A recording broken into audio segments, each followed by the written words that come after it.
Si le Sénégal a connu une ascension fulgurante ces dernières années au point de se hisser sur le toit du continent, il le doit en grande partie à sa formation à la fois qualitative et rigoureuse. Idrissa Gana Gueye, Sadio Mané, Ismaïla Sarr, Krépin Diatta, Bamba Dieng pour ne citer que cela, les académies sénégalaises ont offert de véritables virtuoses à la sélection. Outre ces pas de géant notés dans la formation, le Sénégal s'appuie également sur sa diaspora. Rarement dans son histoire, le Sénégal n'a attiré autant de binationaux. Ces derniers sont de plus en plus nombreux à répondre à l'appel de la mère patrie. Quant à ceux qui n'ont jamais mis les pieds en sélection, ils ne cessent de clamer haut et fort leur envie d'arborer la tunique verte du Sénégal. Alors pourquoi le Sénégal attire-t-il autant de binationaux? C'est la question à laquelle nous tenterons d'apporter des éléments de réponse dans cette vidéo.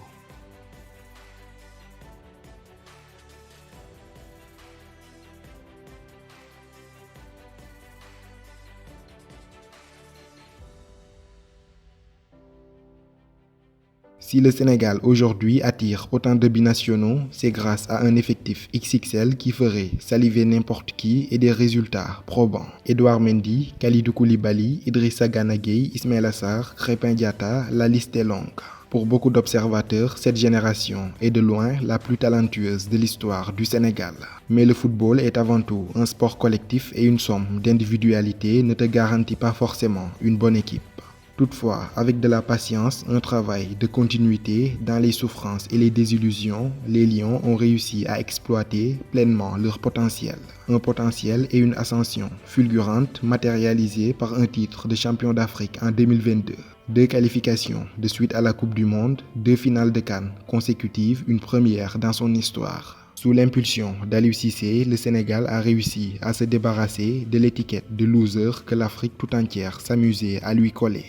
La crainte légitime de certains binationaux africains est de voir leur carrière sombrer dans l'anonymat, en choisissant des sélections qui rayonnent peu à l'échelle internationale.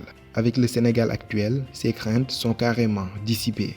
Chez les Lions, les binationaux qui adhèrent au projet gardent toutes leurs chances de faire une excellente carrière internationale, en plus de la perspective de gagner des titres avec le Sénégal.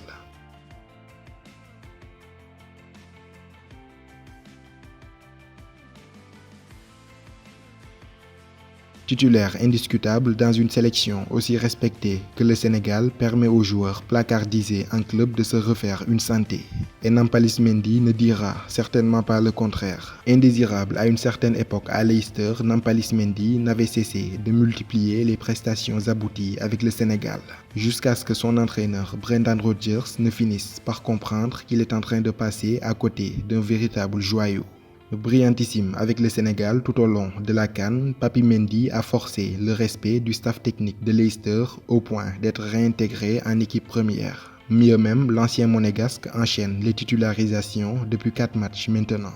La sélection nationale est loin d'être étranger à ce retournement de situation invraisemblable. Comme quoi, être international sénégalais, ça aide forcément. Autre exemple lointain, Keita Baldé en 2016, en choisissant le Sénégal, avait progressivement gagné des galons de titulaire avec la Lazio de Rome jusqu'à son départ à l'AS Monaco.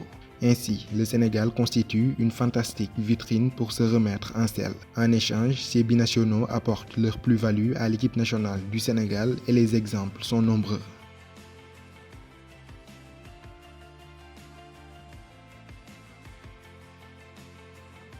Maintenant, en termes d'organisation, pour notre part au Sénégal, c'est très similaire à ce que j'ai connu en France. On voyage dans des bonnes conditions, avec des bons vols, on va dans des bons hôtels, même quand on est au Congo.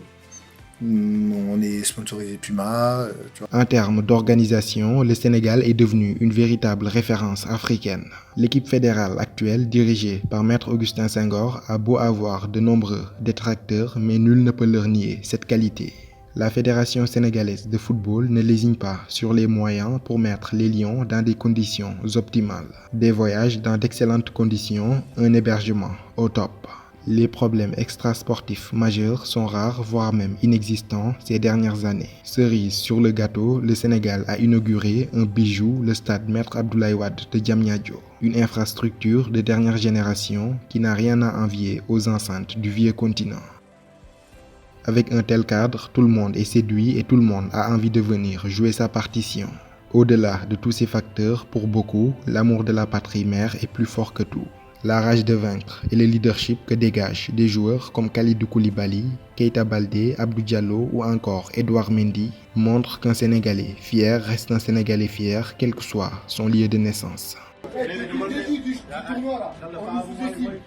Personne ne nous prend pour un favori parce que, soi-disant, on joue mal. Aujourd'hui, tout le monde va dire on a gagné, on est favori parce que le Maroc est sorti. Vous ne laissez pas avoir. Hein. Merci. Il n'y a pas de favori ici. On n'a rien fait encore. On est dans demi-finale. On est content aujourd'hui, on profite aujourd'hui. Dès demain, c'est reparti. On a un jour de moins de récup que le finale.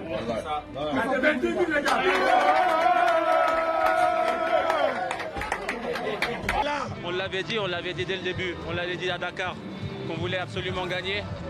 Mais on l'a tenu dans un coin de nos têtes, on est très humble aujourd'hui, on peut être très très content.